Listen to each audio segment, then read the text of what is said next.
Hey everyone, remember a time when Newsdays were an actual thing? I sure as fuck don't. Hey Cesar. How is it going?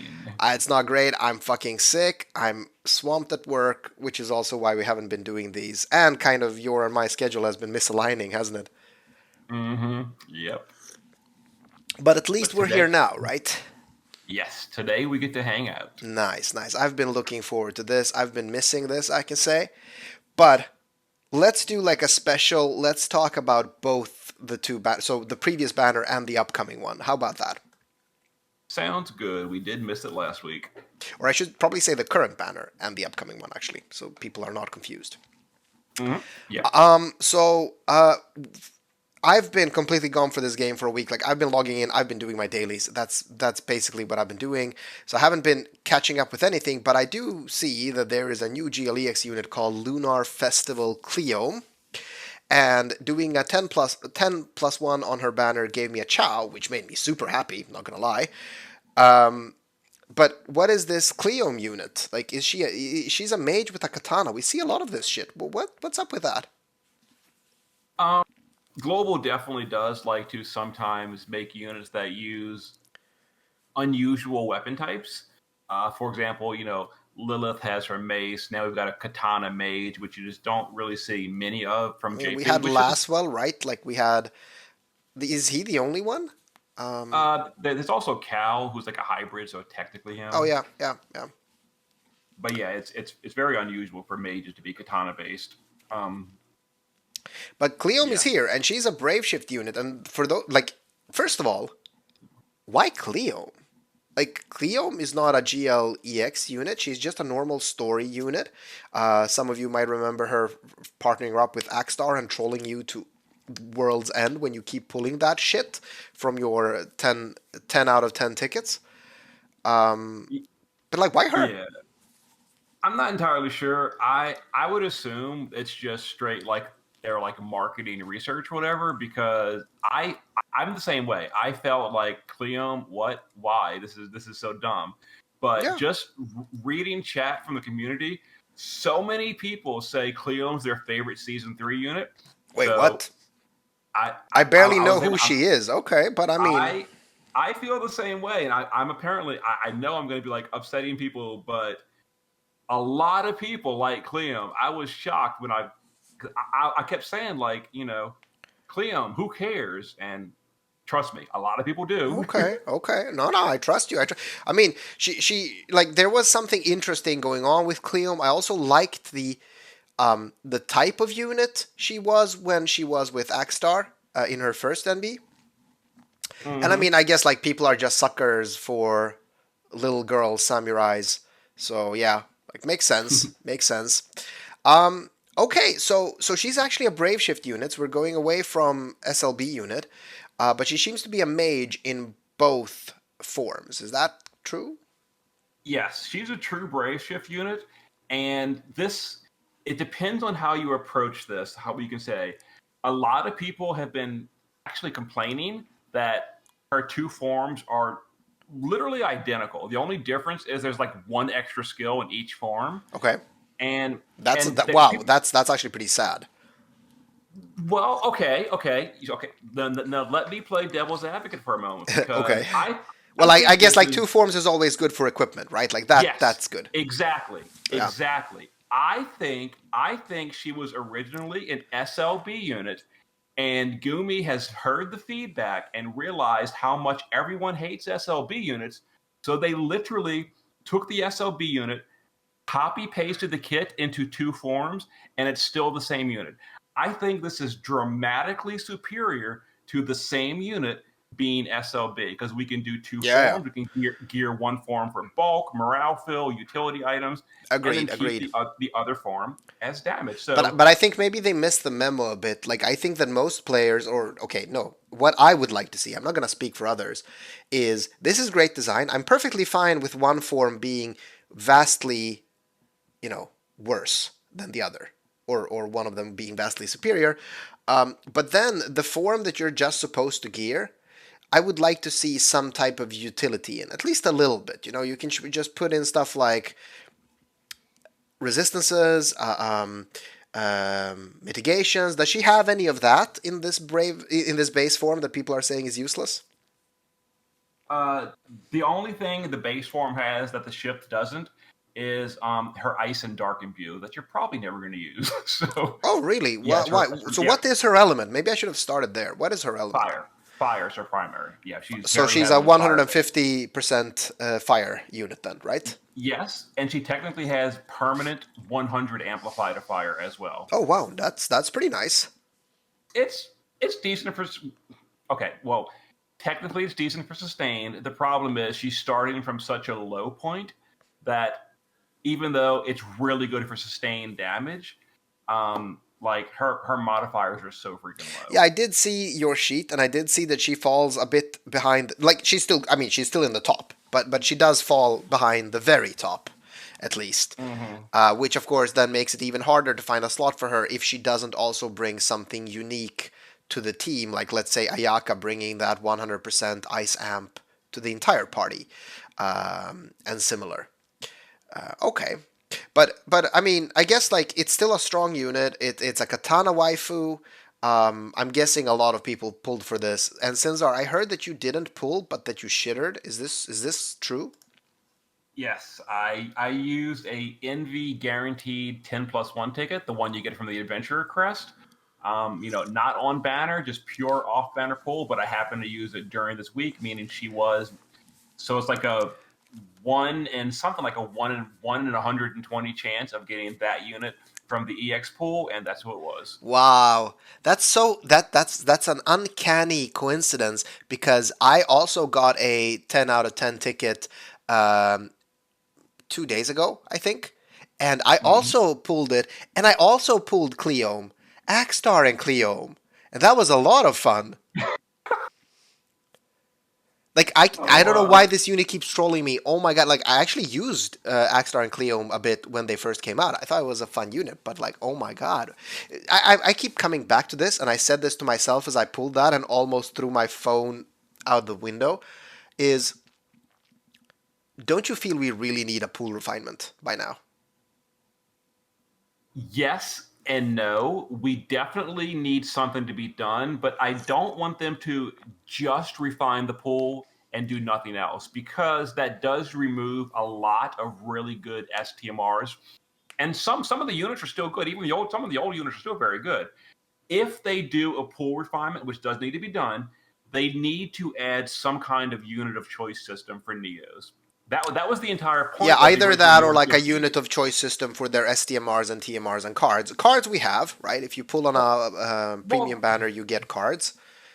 well, the actual unit too, because like for example, just as an Oh yeah, example, yeah, because you would really want that fifth Final Fantasy VII remake cloud. No, no, no, you would. You you don't would want okay. Master of Fate.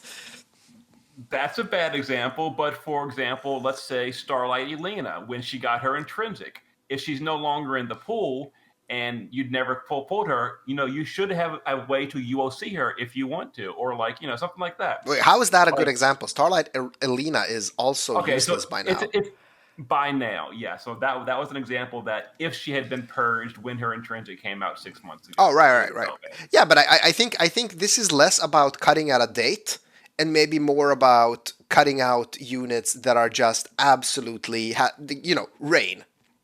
Rain is a Well, free unit. Pulling him okay. like a random NV is so disheartening. Uh, Yes. So rain is definitely the most extreme example I think everyone would agree with. But there's going to be a bunch of units in the gray area. Some will say like they still have niche value. Like there are people that say the Albed girl Riku is useful sometimes. I'll go a 50,000 point barrier. I personally say she's garbage, purge her. But yeah. you'll definitely find players that say, she has her purpose. They use her for X and X.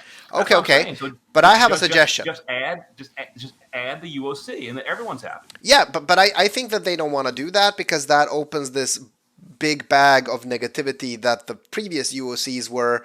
Well, I mean, players loved them, but it was obvious that Gumi and Alim did not like them because it had people hoarding and just, pulling units like that. We even had this big change to the UOC system in GL for the better of players, but that nobody at like Gumi or Alim seemed to have ever liked. What I would Well, want, so I can just, if anybody at Gumi is listening, and probably not because they think this podcast is dead, I would like to see like this: do a pool refinement, meaning do a cutoff of units that are older than 6 months. Okay, maybe that's too extreme. Older than a year, something like that. Somebody smarter than me should probably set the cutoff. But then every unit that's no longer included in the pool should be UOC'd with like I'm gonna say 10 of those 10 out of 10 tickets, because those units are gonna be so useless that the choice between pulling a 10 out of 10 on a refined pool or UOCing an old unit should be equally valuable, if you know what I mean. yeah, I agree. But Because people in chat are saying like 50 UOCs. No, fuck that. Oh wait, you mean like 5-star UOCs or? oh, so you mean the actual units we already have? Yeah. No. I was talking about Yeah, yeah, the yeah. 10 out I'm of 10 talking about. tickets. Yeah, yeah. I mean, I think Taijia thinks we're talking about the old UOCs that no one uses Oh yeah, anymore. no. That would not work because like veterans have too many of those. I would say use the new 10 out of 10, use them to buy, or masters crowns and any rare material doesn't matter. You can still get your old units, but we don't have to suffer from this shitty. I mean, it's obviously discouraging to pull when you can pull a really old unit. I was super lucky on Cleome's banner. I think I actually lucked out on Cleome's banner Yeah. when I got the Chow, because I don't have the Chow. Now I have an EX1 Chow. I can also do these fucking memes with endless morale. It just seems that Gumi is moving away from that, so I'm a bit late to the party, I think. It is true, but then again, one other thing you can't really just like totally ignore is as the pool does get more bloated, they actually do increase the rates at the same time. Because like when the Neo Visions pool only had like 7 units in it, the rates were 1% and no pities. Then after we got to like 50 units, the rates for Neos went up to 3%. Now they were over 100. The rates for Neos were at 5%. So like That's a good point, but I would want to do a statistical analysis of how likely it is to pull a useful unit, right? Because when NVs were launched, it was 1%, right? yes, And at yes. that point, like, I mean, fairly early in the game, all NVs were super relevant, right? You could pull Cloud, you could pull Rain, all of those were good units. Then you got Lastwell and Reagan and so on. So it was still like you were pulling good units, right? So it was a 1% chance of getting a good unit. I would like to figure out what the chance is now, even though the rates are up, of pulling a good unit. Because I'm hmm not sure that's one. I'm going to be honest. I don't think that's one. I think that's far lower. I mean, which is the point, right? Like, it's never one. The rate of pulling a good unit is always much lower than 1%. hmm Yeah, I don't know. It And just now I'm talking depends. about a random EX pull, not a on banner pull, right? Like, those can have different rates. Okay. Oh yeah. But let's move on. So Cleome, decent unit. So I just wanted to ask you quickly about this cow as well, because I haven't done anything but cleared 99. I did feel hmm that this is the first clash in a long time where clearing 99, I just use my no-brainer OTK team. So that's not very common. So I'm just going to assume this is maybe on the lighter side. It's not so much that it's just because most of the previous clashes recently have had some kind of turn one preemptive um, don't OTK me mechanic, Mm, like a preemptive defense buff or a preemptive attack on your party or something. This one has nothing. okay, Like there okay, is nothing to stop you from OTKing on turn one except just not having powerful enough units. But okay. yeah, All there's right. there's there's no buffs or anything. So how about the clash as a whole? Because before we started recording, you told me this is easy peasy if you have Ayaka. Um, that may have been like overstating it. It is definitely one of the easier clashes, especially compared to last month, like night and day. Mm, But yeah. So the boss has a few weird mechanics. One of them is AOE eject. He will eject your entire what the fuck? party if you don't cross one of his 3 thresholds within 4 turns. And then it resets. Each threshold has a 4 turn clock Okay. before you'll get AOE ejected. Wait, and those are hard locks, so you kind of have to No, do. no, no, no. The lock is just at 50, and if you double jump a threshold, you like lose one of them. For example, and if you go from like 80 to 50, then you're not getting 8 turns to the eject. It's still just 4 Yeah, no, turns I get that. from I 50. get that. But that means that you kind of the 10 turn limit is still a thing. So how are people doing this? Like what's the normal passage here through these thresholds? Yeah, there seems to be um, two like major ways to approach this. You can either do it the way I did it on day one, which is you do a little bit of setup and then you burst the first threshold on turn 4. That'll start the eject clock. So you burst the threshold, you get the threshold out of the way. The boss will gain 4 turns of unremovable buffs. They can be Kaito'd away, but other than Kaito, they're unremovable Oh, for okay. 4 turns. So what I did on my first clear was I bursted on turn 4, pushed the threshold, activated the buffs, and then I just waited. I waited 4 turns. I intentionally got Wait. So you ejected. got him to 75% No, no, on no, the... no, no, no. The HP lock is only 50. Oh, So yeah. You they're said threshold, but you meant HP lock. So you just pushed him to the HP lock, started the clock, yes, waited 4 yes, turns, and then I'm assuming just melted his yes. face. I intentionally got ejected, which allowed me to wait for all those buffs to go away. Then I come back on turn 9, set up on turn 9, burst on turn 10, boss is dead. Wait, hold on. And You that's got ejected on turn 4, no. Okay, so I pushed the threshold on turn 4. right? That locks his HP and activates his buffs that you Right. can't remove. Right, It right, makes right. him super bulky. Then I just waited. I just like passed my turn. I mean, I forced it. Oh, you got ejected on turn 8, is what you're saying. Yes, ejected on turn 8, Ah, came back or ejected on turn 7. Ejected on 7, you're hiding on turn 8, and you come back on turn 9. and then Yes, that's when you want to. And how do buffs and so on work when you're they're gone. ejected? They're gone. They Oh, so you had to like clean slate burst on turn 9. well, they're not gone. They continue to count down, but like for example, a 5-turn buff will be down Yeah, 3 like turns, but Ayaka's 100% ice amp is not gonna carry over. well, it's only for 2 turns anyway. So she uses that on turn 9, and then we burst on turn 10. Well, she uses it. Hers is we use it on turn 9, and we finish the boss on turn 10. Okay, Is the okay. way I did it. Wait. Now, Hers is 2 turn? No. What? yeah, it is. I've Yeah, 2 completely turns. missed that. Yes. Well, the amps are all 2 turns. All of them are. The thing is, Wait. it's Hold the fuck on. What yeah. Okay. happens on So turn 3? turn on turn 3 of the boss. No. On Ayaka's fucking ice thing. On turn 3, it's gone. The amp, the 150 amp is gone. No. Oh, sorry, 150. I was talking about the 100 AoE. Sorry. Oh, okay. Okay, so no, in that clear, I actually do my damage cap on turn 4. So on turn 4, we hit like 4 billion, and the Oh, damage cap is okay. done. It's that easy Yeah. then. All right. So you already Mm. at turn 4, you just hit the damage cap, and then you just need to kill it Yes. from And 50 to but then, down. Okay. and then we just wait it out. Then we burst on turn 9, and then do another burst on turn 10, and the boss does. Now, the problem with that is you're getting ejected for 3 turns. Now, some units cannot function properly after being ejected like that. Right. Cleome is the major example. Oh no. She has a ton of auto casting that is part of her setup for proper burst. And while ejected, you don't auto cast, so it completely breaks Cleome to do it that way. Ah, right. So you want units like 2B and so on that can just like easily come Yes, back and fucking destroy. Because 2B would just do her shift LB turn 9 and just destroy turn 10, right? pretty much. Yeah, Yeah. pretty much. Okay. Yeah.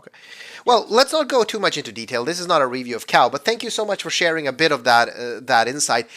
Just one last question about the cow: is there something very important for survival that players should know, like certain elemental resistances, magic cover tank, Um, whatever? you basically must have Mirage of at least 1 stack. 1 stack of Mirage is all you need, but yeah, the turn 3 attack is a basically auto kill if it hits your party, although it can be evaded. So you can like accuracy down, evade, etc. Okay. Or Mirage.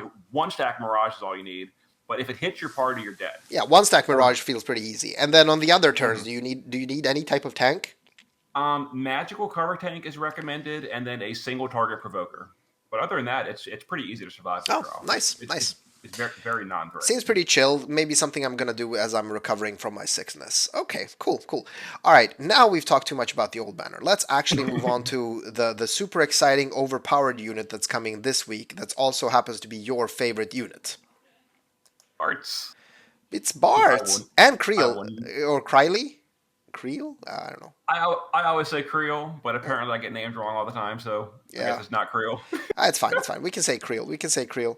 So we're getting a Final Fantasy V banner. This is super fun. Final Fantasy V is one of my favorites. Bartz is very cool.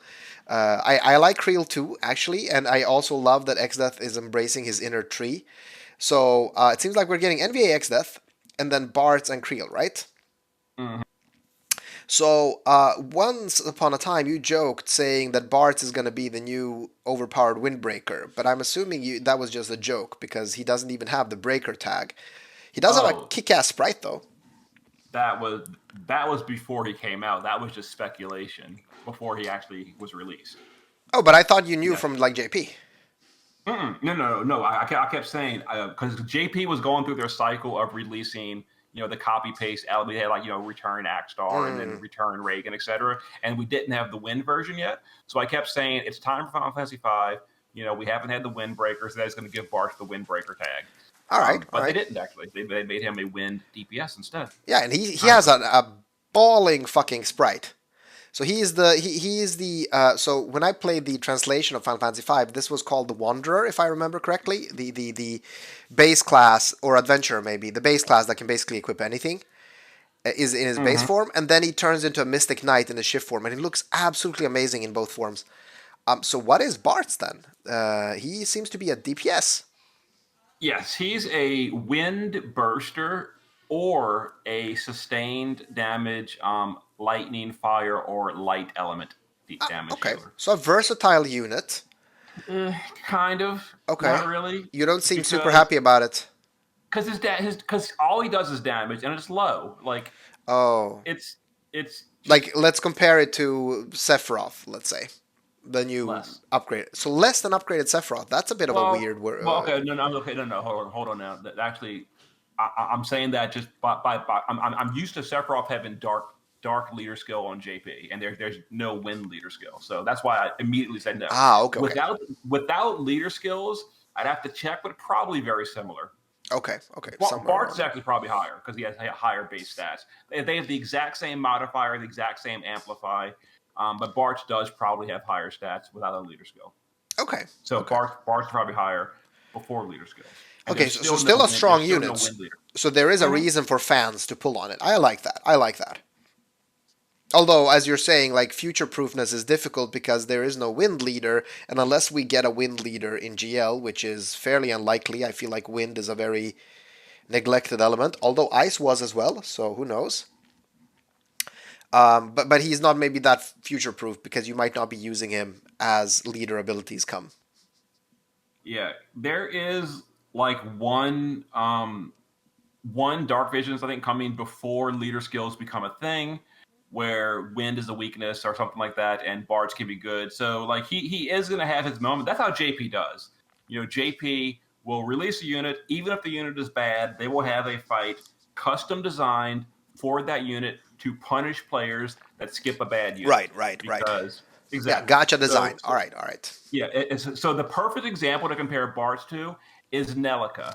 Nelica was critical for one Dark Visions fight ever. Have you ever seen Nelica ever leave the basement since that one Dark No, Visions of fight? course, of course. Of And course not. honestly, this is even better than like if you remember the Final Fantasy VI banner, like so Sabin, for instance, he was released during a beast fight, but he was actually never even the must bring. He was just generally weak. So at least Bars is in a better place. Mm-hmm. Yeah. Okay, cool. So yeah, there's going to be that one upcoming fight that all the cool kids that are top 10 in Dark Visions are probably going to use Bards, Okay. and then after that, you'll probably never see him again. That's a shame, but still a very cool sprite. And for the collectors out there, I think this is an exciting unit though. Mm-hmm. All right, and then moving on, White Mage Kriel looks absolutely adorable. All right, she is a White Mage and shifts into her Berserker form. And the Berserker form, I'm going to be honest, this is not what I saw when I was playing Final Fantasy V, but like it's adorable. It's absolutely adorable. So she's a true brave shift as well, right? And she can permanently berserk in her shift form. She is permanently berserked, or can. Well, she's not. Well, she's not. No, she has an ability to cast, and once you cast it, she's permanently berserk for the rest of the encounter. Oh, that's cute. That's cute. And she's also an interesting unit at a glance, right? I don't know anything about this unit, but what I see is a healer buffer brave shift, a DPS. Healer buffer base form, DPS brave shift makes me always excited because this is what I always wanted out of the brave shift mechanic. But then the big question is like, is she good when she is a berserker? Is she going to do any damage? Nope. No. Is she good as I a mean, healer then? Does she do anything interesting? she can like cast Curaja and re-raise and full life and Isuna. Like, Oh no, yeah, so I she's the guess. troll of the banner. Is that what you're saying? Oh, pretty much, yeah. She has a 100 single target wind amplify, but she's an earth damage dealer, so that doesn't quite go together. Is that like to buff Bartz when he doesn't have his 150 or Yeah, exactly, exactly. It's to buff someone else, but like, are we taking an earth DPS to a win to fight? Yeah. a win? Makes Yeah, no sense. it's so strange. Unless her DPS. Okay, but she's locked to Earth maybe It's in her berserker form.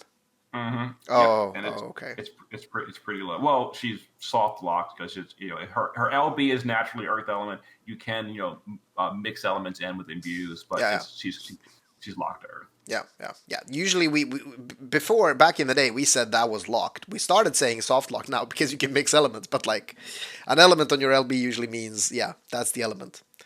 And her damage is even on an Earth team, the damage is pretty low. Definitely Oh, way behind Vars. that's a huge shame. That makes me sad to hear because somebody obviously put in a lot of love into this sprite. It's absolutely amazing. Like I would want this unit just to have these beautiful sprites. Wow. Big shame, big shame. And then Exdeath is getting even more of tree-like, tree-esque, um, and is getting an NVA. Yep. So he is just the next step in the meteor line. Oh, In JP, completely worthless. No one cared because they have no MP cards. But on global, just like Exdeath and Onion Knight, he's going to be very you strong. mean Golbez and Onion Nut? I know it's easy to mix those two up though. Oh God, yes, yeah. Golbez, Exdeath, and Onion are now our three meteor users on So is global. Exdeath gonna be like? Is it kind of the same power level, or is this slightly stronger? Do we know? He has a higher potential. It really depends on the race and all that, because just like Onion Knight, he's a little harder to gear. So if the races don't line up for his own races, he's going to struggle to gear. Whereas Golbez has all the passives capped for everything, so he's easy to gear. But Xdeath has higher stats, so when he can gear properly, he will overall do better. Okay, okay, all right. Also, one big thing to mention is Exdeath has his own sword in peril, Oh, so he can use the Dark Vision sword without being forced to have someone like Sylvia or Friavia on the party to imperil for him. oh, that's nice. That's nice. It's, Interesting, it's interesting. very nice. So there's definitely it's definitely worth getting EX3 Exdeath then. That's nice. Hmm. Nice Yeah. note. Nice note. And his sprite actually also looks really good. Like he has the full tree and crystal podium. Like it looks really nice. So okay, I am happy. I'm happy about this as well. I'm just only sad that Kriel is not doing that great. So what's the event for this? Is it an MK or is it a raid? It's like the new format of MK. Okay, Yeah. okay. The MK with box summons. I get it. And it's And, got a few EX stages as well. and there seems to be a unit specific master crowns for Faris. Like, is this something to be excited about? Um, well, excited that we're finally getting our crowns, but they are well. Okay, so the crowns themselves, the abilities and her unit upgrades came out like a year and a half ago in JP, so they are extremely late and power crept. Ah, okay. But in this event on JP is when she got her silver crowns, which are the exact same as the old one. So in JP, if you had already crowned her a year ago, you would just trade in the 4 silvers for 1 gold and be like, okay, I get a partial refund. But for everyone else, you can now crown Ferris basically for free or at the cost of 1 gold crown, Okay. kind of. Well, that's nice. That's nice. That's nice. Or at the cost of not obtaining a gold crown, I guess. Yeah. Oh my Yeah. god! I just saw the sprite animation that Neo posted in the chat. Oh my god, that's even better. Now I feel even Oh, worse about her not being good.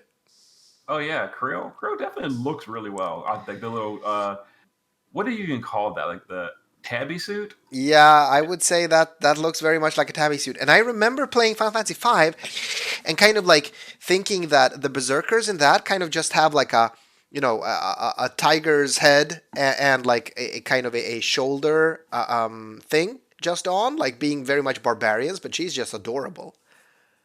I wouldn't know. Imagine actually using the berserker class in Final Fantasy V. I mean, you have to use all of the classes to max them. I don't see, I don't understand your point.